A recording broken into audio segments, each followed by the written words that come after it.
Non, je n'ai pas fait à manger. L'homme courut après les poules, attrapa le coq le plus gros du poulailler et demanda à sa femme de préparer un déjeuner spécial pour sa famille, car cela faisait longtemps qu'il ne les avait pas visités.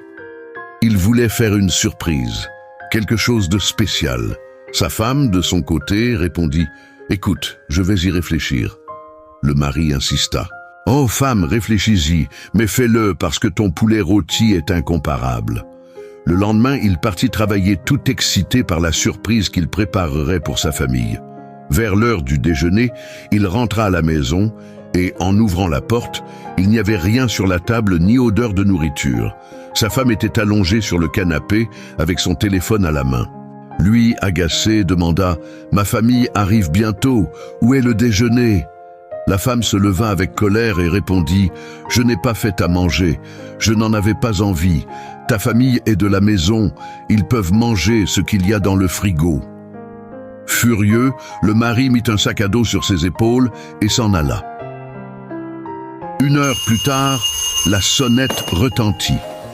Quand la femme ouvrit la porte, c'était son père, sa mère, ses frères et sœurs, sa famille. Elle fut surprise et nerveuse et son père dit « Ma fille, ça fait si longtemps tu nous as manqué. » Il l'embrassa, mais elle, sans tout comprendre, commença à se frotter les mains nerveusement. Le père demanda « Où est ton mari ?» Elle répondit « Il est sorti. » Le temps passait et le mari n'arrivait pas.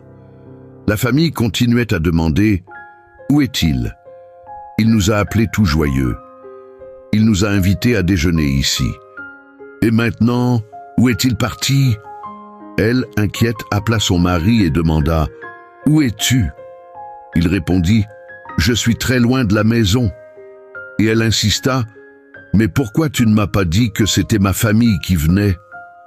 Alors il dit « Parce que pour moi, ta famille et la mienne, c'est la même chose. » Désespérée, elle dit « Alors apporte le déjeuner, parce qu'ici il n'y a rien. » Et il répondit « Ta famille est de la maison, ils ne s'offusqueront pas de manger ce qu'il y a dans le frigo. » Morale, si tu veux être aimé, tu dois aimer.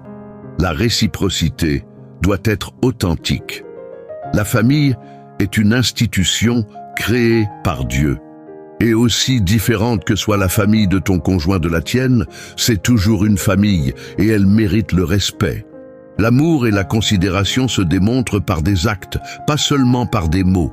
Celui qui ne valorise pas les petits gestes d'affection peut finir par perdre de grandes occasions de montrer à quel point quelqu'un est important.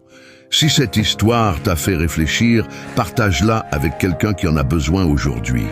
Écris « respect » dans les commentaires si tu crois que la famille s'honore par des actes.